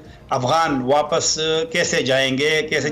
और दूसरी बात में यही कि अफगान हुकूमत से एक मशवरा होना चाहिए, और जो आपने कहा ना दीगर स्टेक होल्डर जिनका फिर एतराज भी होगा, UNHCR है, हालांकि UNHCR का, सेफ्रॉन मिनिस्ट्री का, वजारत का, इनका जो गैर कानूनी लोग हैं उनसे कोई लेना देना नहीं है, कभी UNHCR ने इनकी हमायत नहीं की है। लेकिन फिर भी चूंकि बड़ा ऑपरेशन होगा, बड़ा एक, तो लिहाजा मेरे ख्याल में अगर उनको भी एतमाद में लिया जाए कि कैसे इन लोगों को वापस, क्योंकि हम अक्सर कहते हैं कि एहतराम के साथ अफगान वापस जाने चाहिए, इज्जत के साथ, तो मेरे ख्याल में वो जरूर जहन में रखना चाहिए। आपने अभी खुद मेंशन किया कि इनको कैसे जाना है, या जो डेडलाइन दी गई है उसमें तौसीक के हवाले से नजरसानी होनी चाहिए, थोड़ी फ्लेक्सिबिलिटी दिखानी चाहिए आपको। ऑब्वियसली गैर कानूनी तौर पे जो यहाँ पे लोग रह रहे हैं और उनको पेपर वर्क के हवाले से या दीगर चीज़ों को लेकर हम डिस्कस करें, अब रुकावटें क्या आप समझते हैं कि क्या रुकावटें हैं, और जो नज़रसानी के हवाले से भी हम अगर बात करते हैं तो उसमें क्या फ्लेक्सिबिलिटी आपके ख्याल में शो की जा सकती है, क्योंकि इसमें इंटरनेशनल इदारे भी इन्वॉल्व हैं?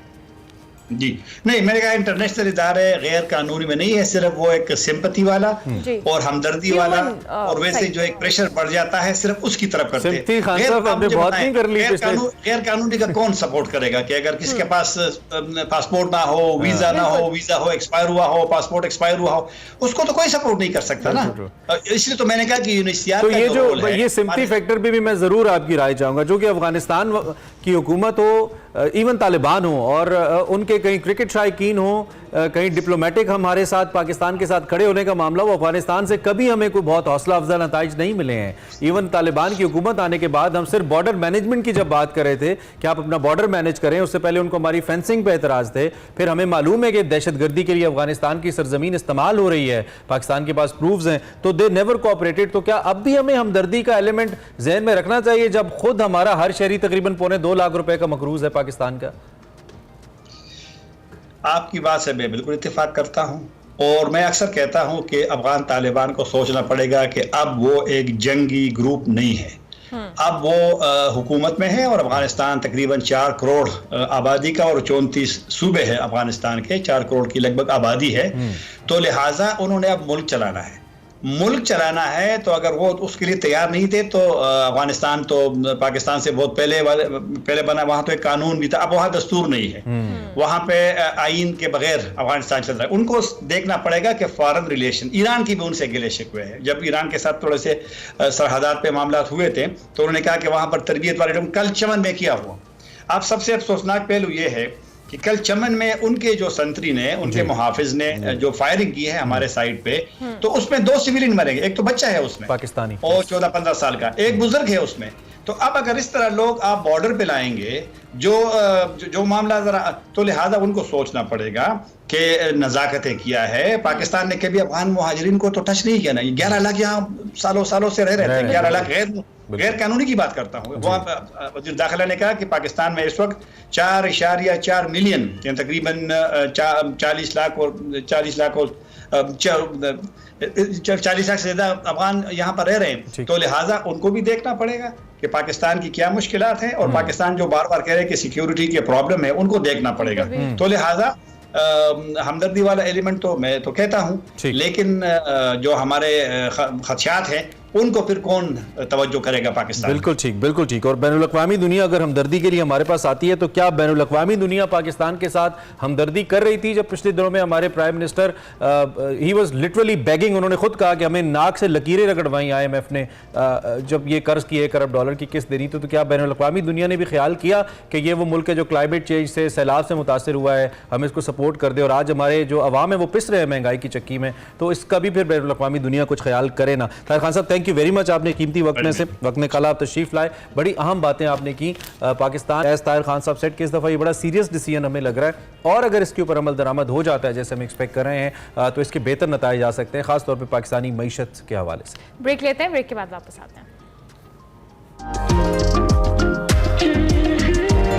Welcome back. प्रोग्राम के आगाज़ में हमने जिक्र किया था वर्ल्ड टीचर्स डे का। बहुत ज़रूरी है न सिर्फ हम इन इंसानियत के मौसरों की बात करें, बल्कि कोशिश करें कि हम उन्हें खिराज तहसीन पेश करें अपने अल्फाज की सूरत में। अफराद की तरबियत करके एक मुहज़्ज़ब माशरे की तरबियत करना असातिज़ा का वतीरा है, और असल में हम अगर उस्तादों की बात करें तो दरअसल कौम के मुहाफ़िज़ असातिज़ा ही होते हैं, क्योंकि वो आइंदा आने वाली नस्लों को संवारते हैं, उन्हें मुल्क और कौम की खिदमत के काबिल बनाते हैं। और टीचर्स की जो गराकत खिदमात हैं, इस पर हम जितना चाहें उनका शुक्रिया अदा करें नहीं कर सकते, लेकिन एक काविश ज़रूर है। आज दुनिया भर में टीचर्स डे मनाया जा रहा है। हमने भी कहा कि हम इस हवाले से बात करें ना, इससे हमने प्रोग्राम के शुरू में बताया था कि एक उस्ताद से हम आपकी बात कराएंगे और उनसे पूछेंगे, उनको खिराज तहसीन भी पेश करेंगे। हमारे साथ इस वक्त आगा खान यूनिवर्सिटी से डॉक्टर प्रोफेसर फरीद पंजवानी साहब मौजूद हैं, उनसे हम इसी हवाले से बात करेंगे, because I think he is one of the most pertinent personalities जिनसे डिस्कस किया जा सकता है और इस दिन की अहमियत पे भी बात हो सकती है। सो डॉक्टर साहब लाइव हमारे साथ इस वक्त मौजूद। Thank you very much professor, बहुत शुक्रिया, आपने अर्ली इन द मॉर्निंग हमें ज्वाइन किया, और आपको वर्ल्ड टीचर्स डे हमारी तरफ से हम उसको विश भी करते हैं। ऑब्वियसली तमाम उस्ताद हमारे लिए उतने ही मोहतरम हैं जितने आप हैं।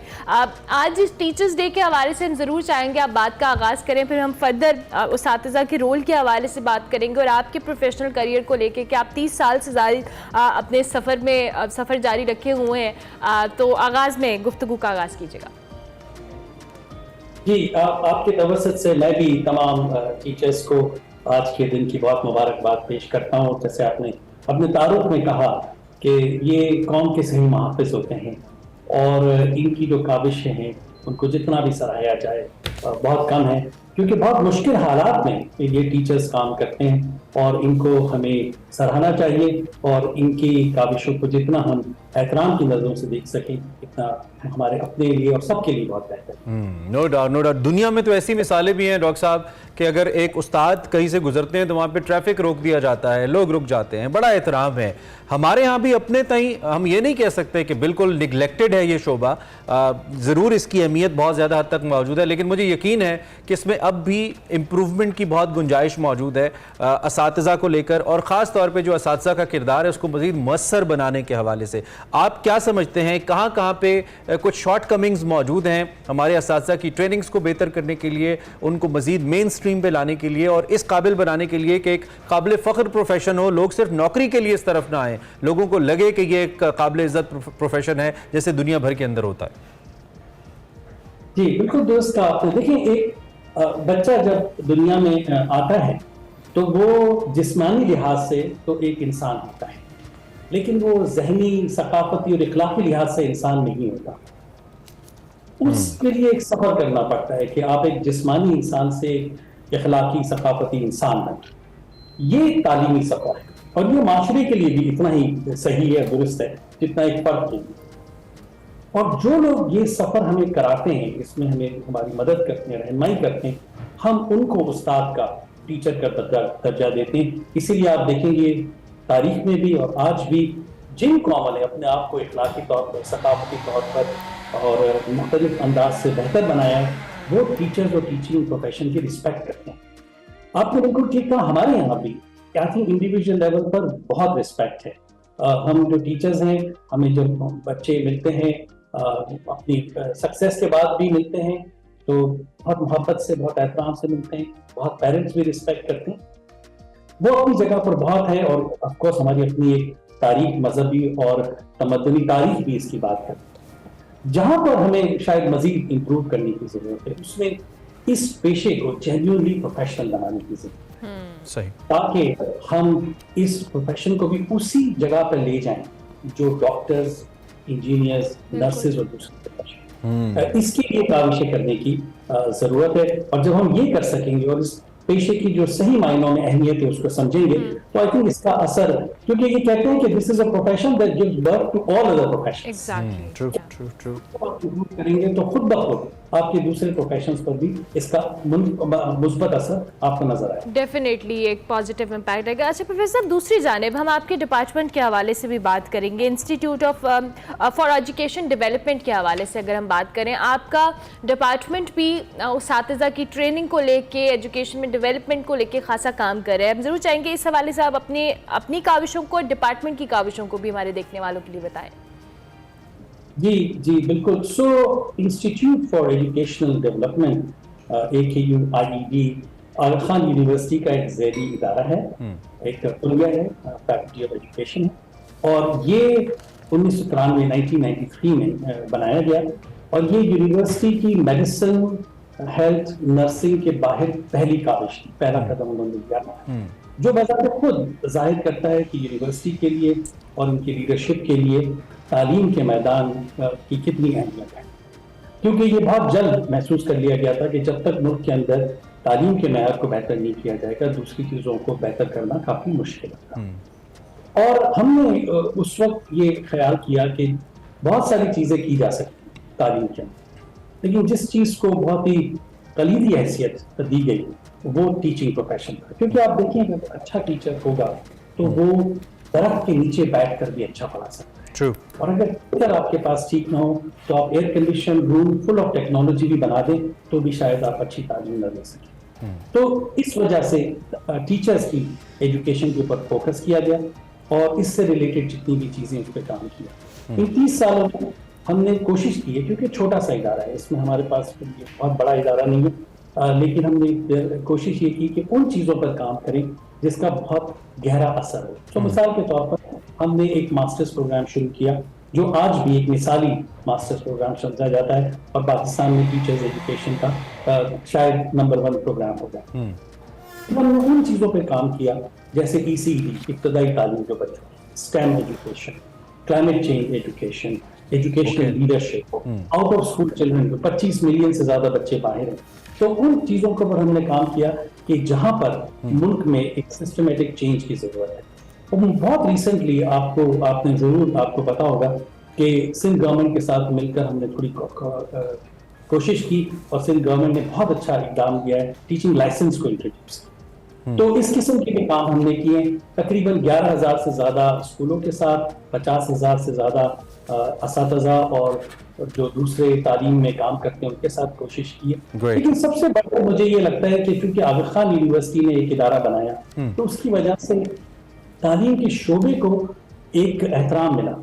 और अब आप देखते हैं कि बहुत सारी यूनिवर्सिटीज में तालीम के शोबे में बहुत सारे NGOs काम कर रहे हैं और मुझे खुशी है कि हमारे अपनी फैकल्टी और स्टूडेंट्स इनमें से बहुत सारे इदारों में काम कर रहे हैं और मिलकर हम इस बेहतरीन डॉक्टर साहब, वक्त चूंकि कम है, बहुत ज़बरदस्त आपने जो हमें स्टैट्स बताए हैं, they are very impressive and we believe with the time they will improve as well. इसके साथ साथ जो स्टेट है, अगरचे के बहुत सारे ममालिक के अंदर जो तालीम होती है वो निजी अहमियत का सब्जेक्ट होता है और उसको निजी सतह पे डील किया जाता है, गवर्नमेंट सिर्फ रहनुमाई करती है, लेकिन पाकिस्तान में स्टेट खुद डील करती है एजुकेशन के मैटर्स को, जो मैं पर्सनली इसको समझता हूँ कि शायद बहुत सारी मुश्किलात की एक बड़ी वजह भी है कि चीज़ें मसाइल हल नहीं हो पाते। तो आप चूँकि खुद एजुकेशनिस्ट हैं, एक डिपार्टमेंट भी रन कर रहे हैं, चीज़ों को क्लोजली ऑब्जर्व कर रहे हैं, स्टेट का क्या रोल है पाकिस्तान में और क्या इस रोल को मज़ीद बढ़ाने की ज़रूरत है, घटाने की ज़रूरत है, उस रोल को किस जानिब लेके जाने की ज़रूरत है कि वो रोल ज़्यादा मुअस्सर हो और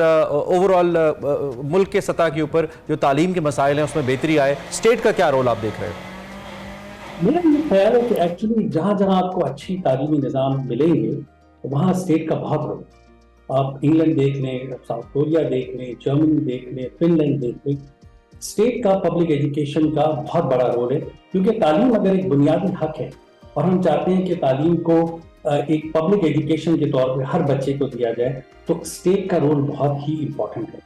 निजी इदारों का भी रोल इम्पोर्टेंट है, वो एक अच्छा कंपटीशन भी पैदा करते हैं, लेकिन स्टेट का रोल और एक कॉन्स्टिट्यूशनल रोल है और हम ये चाहते हैं कि स्टेट एक्चुअली अपने इस रोल को और ज़्यादा बेहतर तौर पर इसको इस्तेमाल करे और हम उनके साथ काम करेंगे।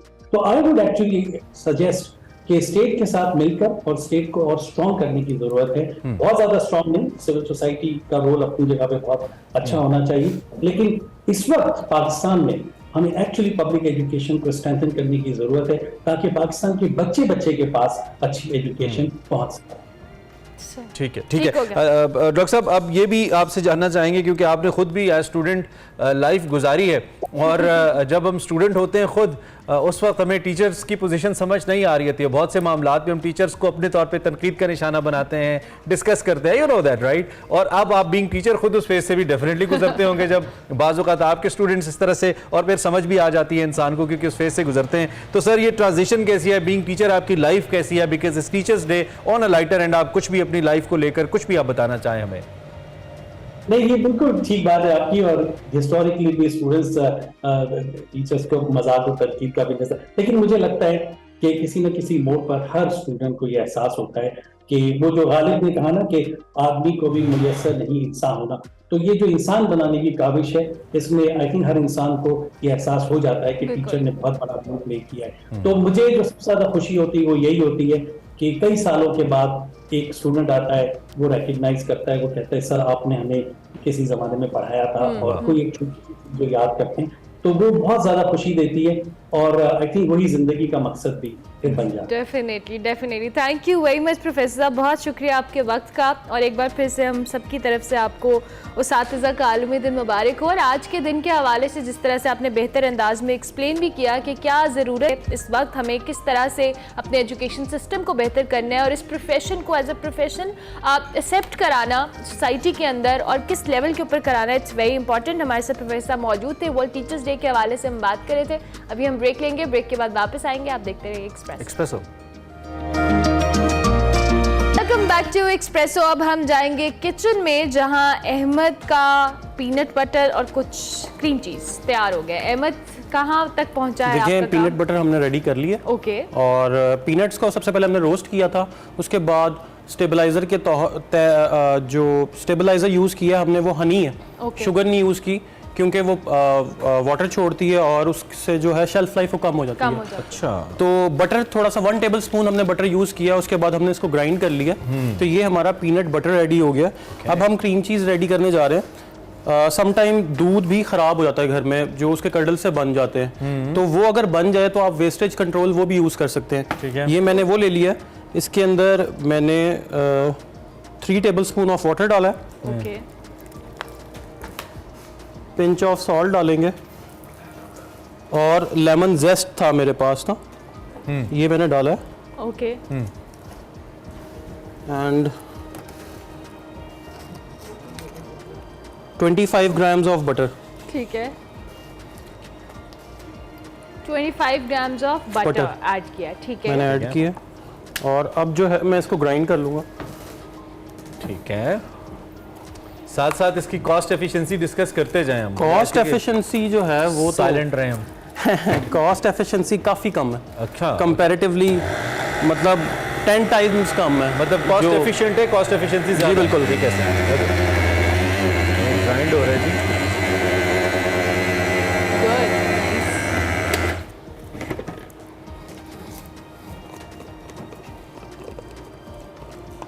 ये देखिए ना, ओके, वाओ, इसकी कंसिस्टेंसी बन गई है। ये देखें कितना सिल्की स्मूथ। Oh nice. अच्छा, अहमद की एक अच्छी बात ये है कि वो शेल्फ लाइफ जरूर डिस्कस करते हैं और माइंड में रखते हैं चीज़ बनाते हुए, आसान लफ्जों में, कि कितने अरसे तक ये चीज़ रखी जा सकती है हमारे देखने वालों के लिए, ये कितना अरसा आप स्टोर करके उसको रख सकते हैं। बेसिकली ये क्रीम चीज़ बच्चों की सबसे ज़्यादा फेवरेट होती है, हेल्दी भी बहुत ज़्यादा है। अच्छा। लेकिन ड्यू टू कॉस्ट लोग जो हैं वो बहुत कम में, डियोरकर को बिल्कुल ही छोड़ गया इसको यूज़ करना। हाँ। तो बहुत मतलब चीज़ केक भी जब हम घर में बनाते हैं, कोई भी चीज केक, उसमें सबसे जो मेन इंग्रेडिएंट है, स्टेपल है, वो क्रीम चीज होती है, बट लोग इसलिए नहीं बना पाते, तो मैं ये बहुत एक्सपेंसिव होती है। मैं वही कह रहा हूँ, ये जो कॉस्ट एफिशिएंट एलिमेंट है, इसको थोड़ा सा एक्सप्लेन कर दें हमारे लिए कि कैसे कॉस्ट एफिशिएंट। देखिए, एक तो ये वेस्टेज कंट्रोल भी आपकी रोक सकती है। किस तरीके से, जब आपका दूध खराब होता है, जब उसमें कर्डल से बन जाते हैं, आप उस टाइम भी यूज कर सकते हैं स्पेसिफिकली। अब आप कहते हैं कि मैं क्या यूज करूंगा, तो आप तब भी यूज कर सकते हैं। लेकिन अगर आप स्पेसिफिकली बनाना चाह रहे हैं, तो आप मिल्क को लेंगे with half packet of cream, 1 litre milk, half packet cream, उसको आप जो है थोड़ा सा जो है वो कडल कर लेंगे लेमन जूस डाल के, तो वो फट जाएगा, जिसे हम उर्दू ज़बान में फटना कहते हैं। ठीक है। जैसे ही वो होगा तो आपके पास एक कडलिंग फॉर्म में एक चीज़, कॉटेज चीज़ जिसे हम कहते हैं, वो रेडी हो जाएगी। उसमें 25 ग्राम बटर डाला है, और उसके बाद जो है हमने लेमन जेस्ट डाला है चीज़ का फ्लेवर पंच करने के लिए, और सॉल्ट डाला है ताकि जो है वो उसका एक सॉल्टीनेस भी आ जाए चीज़ की। इसको जितनी देर हम फ्रिज में रखेंगे, इसका 1 वीक शेल्फ लाइफ है क्योंकि इसमें वाटर कंटेंट और मिल्क कंटेंट है। ठीक है, तो इसकी जो फर्मेंटेशन है, प्रोसेस है, वो थोड़ा सा माइल्ड हो जाएगा, इसका जो फ्लेवर है वो और चीज़ी हो जाएगा। तो ये हमारा वो रेडी हो गया, और अब इसको ब्रेड पे लगा के हम इसको हम बच्चों के फेवरेट शेफ होने वाले अहमद बच्चों की पसंदीदा चीजें बना रहे हैं, और बहुत सारे बच्चों ने अगर देख रहे हैं तो कहा होगा कि मामा ये वाली चीज हमें चाहिए। पीनट बटर बड़े भी बहुत खाते हैं, बिकॉज़ जो लोग जिम या डाइट की चीजें कर रहे होते हैं तो उनके लिए पीनट बटर वैसे ही बहुत हेल्दी होता है। सो इस हवाले से since it has lots of peanuts, तो क्या ये आपका कोलेस्ट्रॉल हाई नहीं करेगा, उस पर असर नहीं डालेगा? ये एग्जैक्टली करेगा, लेकिन एक वे से ये हेल्दी भी है क्योंकि लोग कहते हैं पीनट बटर है, बट इटसेल्फ इसमें बटर नहीं जाता। इसमें बहुत माइल्ड सी अमाउंट का बटर जाता है ताकि जो ये ब्लेंड हो सके। ठीक है, इसका अपना ही जो ऑयल है वो एक्सट्रैक्ट होता है।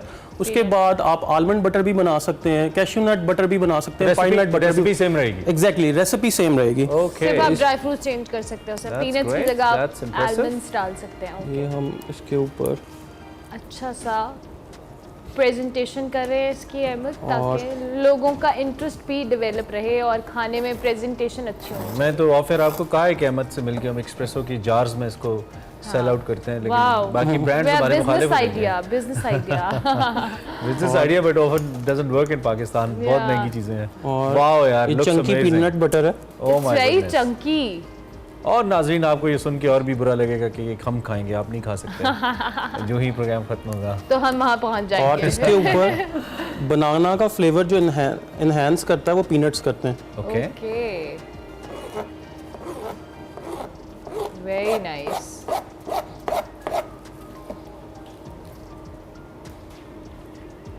अच्छा अहमद, ये ग्राइंडर का ये जो है टिप, इसको थोड़ा साइड पे कर लीजिएगा ताकि उसके विजुअल्स थोड़े बेहतर आ सकें। Real time visuals. Yes, okay जी।